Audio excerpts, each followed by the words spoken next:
ये तो उन्हें मिल गई है सुन्नी इत्तेहाद वालों को। अब ये बताइए कि सीट्स क्या कहती हैं कि इन्हें सीट्स मिलेंगी आइन की रूह से? क्या इनको रिजर्व सीट्स जो कि कह रही हैं कि तकरीबन 78 मखसूस नशिस्तें बनती हैं, तो क्या ये सुन्नी इत्तेहाद को मिलेंगी? बैरिस्टर गौहर के ये अल्फाज हैं। पहली बात तो ये कि मैं आपका जज्बा देख के हैरान हूँ, जिस जज्बे से आपने सुन्नी इत्तेहाद का तज़किरा किया है ना। देखिए इसके ऊपर बात है, इम्पोर्टेंट तो वो हो गया। आपकी बात ठीक है, आपकी बात से मुझे इत्तेफाक है, लेकिन मेरे ख्याल से मेन स्ट्रीम की गुफ्तगू करने से पहले हम थोड़ा सा दो चीज़ों के ऊपर और गौर कर लें। एक तो ये है कि बिल आखिर महात्मा खान ने IMF को खत लिख दिया। हाय, मैं इसको छेड़ना नहीं चाह रही थी, लेकिन आपने सबसे पहले वही बात छेड़ दी है। देखिए, आप बिल्कुल ठीक, आपकी भी सोच बिल्कुल ठीक है कि ये एक ऐसी हरकत है जिससे पाकिस्तान का नाम बुलंद होने नहीं जा रहा। पाकिस्तान के कपड़े उतारने का ये जो अमल है, उनके अपने तईं उनका ख्याल ये है कि इसके बाद पाकिस्तान को ना कोई मुंह लगाएगा, ना कोई कर्ज देगा, ना कोई काम मुआहदा होगा। ये मेरे ख्याल से बहुत ही छोटी हरकत है। खान साहब अगर ये ना करते तो कोई नुकसान उनका नहीं होने जा रहा था, ना इसका उन्हें कोई वो फ़ायदा होने जा रहा है जो वो समझते हैं कि उनको होगा। इसलिए कि अगर आपको याद हो तो पाकिस्तान में जो उनकी नुमाइंदा है IMF की, उन्होंने कहा कि हम इंडिविजुअल से डील नहीं करते, हम इलेक्टेड गवर्नमेंट जो भी होती है इन पावर, हम उनके साथ इंटरेक्ट करते हैं। इस वजाहत के बाद भी इस खत के लिख दिए जाने का सिवाय खान साहब की रवायती जिद के और इसका कोई फायदा पहुंचने नहीं जा रहा। ईमेल का कोई जवाब भी नहीं आया। और दूसरी बात यह कि अगर आपको याद हो, यही हरकत पहले भी एक दफ़ा की गई थी। जब 3 वज़राए ख़जाना जो हैं, 2 सूबाई और 1 मरकज़ वाला, शौकत तरीन साहब, उन्होंने भी यही घटिया हरकत की थी जो कि उनको नहीं करनी चाहिए थी। उसका भी उन्हें कोई बड़ा फ़ायदा नहीं हुआ। अल्टीमेटली IMF के साथ मुज़ाकरात कामयाब हुए और डिफ़ॉल्ट का ख़तरा ठीक हो गया जी।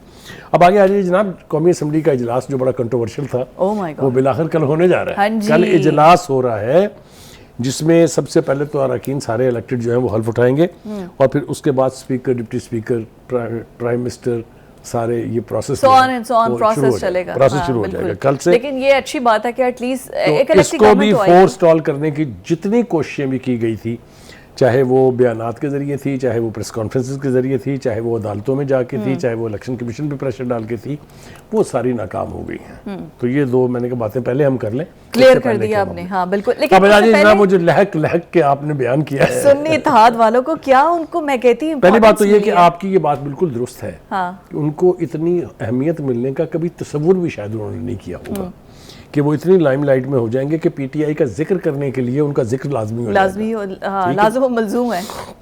लेकिन मेरे ख्याल से कि इस मामले पर भी अगर हम जाएं, 2-3 बातें तो बुनियादी तौर पे हमें कह देनी चाहिए। वो ये है कि सुन्नी इत्तेहाद में शमूलियत से पहले मेरा ख्याल है PTI ने कोई होमवर्क नहीं किया। उनको ये इदराक भी नहीं था कि जिस जमात में हम शामिल होने जा रहे हैं उसने तो कौमी असम्बली की किसी सीट पर इलेक्शन नहीं लड़ा। फिर जिस जमात में आप जा रहे हैं उसके सरबराह ने आपके टिकट पे इलेक्शन लड़ा है। हाँ जी।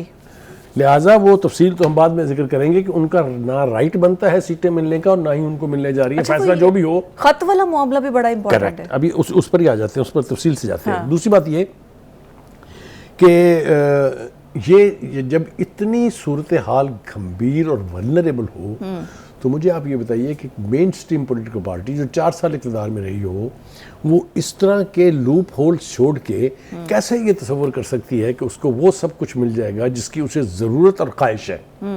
ठीक है जी, एक बात तो हमने ये करनी थी। Fair enough. हमने ये कह दिया कि जनाब आपने इतना सा भी होमवर्क नहीं किया कि आपको ये पता हो कि हम जहाँ जा रहे हैं वहाँ हमें पजीराई मिलेगी भी कि नहीं, उनकी ये पोजीशन है भी कि नहीं। राइट। ठीक है जनाब।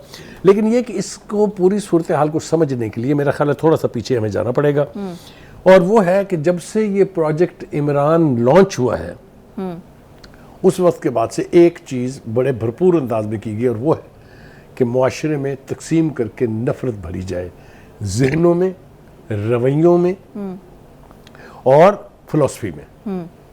इसमें तो मेरे ख्याल से बहुत हद तक वो कामयाब हुए हैं कि नफरत जो है वो हमारे मुआशरे में इस कदर अब फैली हुई है।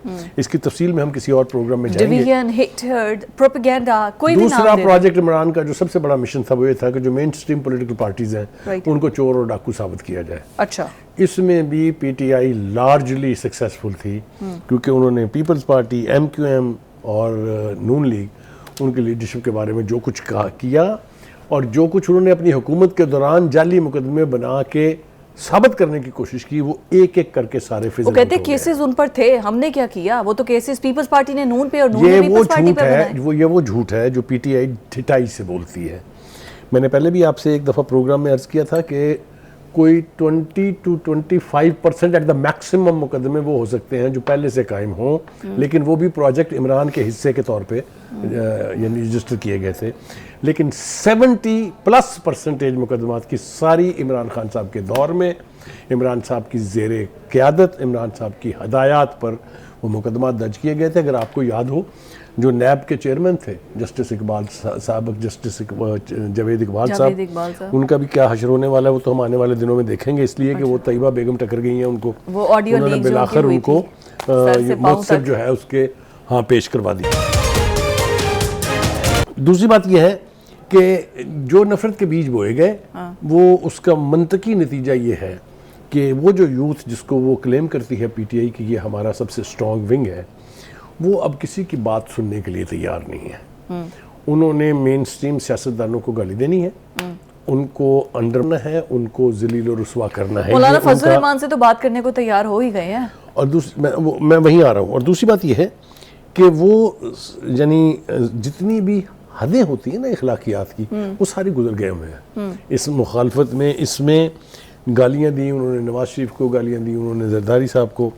ये एक अजब रविश है जो बावजूद इसके कि नुकसान हो गया है, हुकूमत से बाहर है, लीडर आपका जेल में है, आपके बेपनाह दूसरे लीडर या रुपोश है या मुकदमात का सामना कर रहे हैं, ये रविश अब अगर महात्मा खान चाहेंगे भी तो नहीं बदलनी। राइट। इसलिए कि this has gone deep into their brains.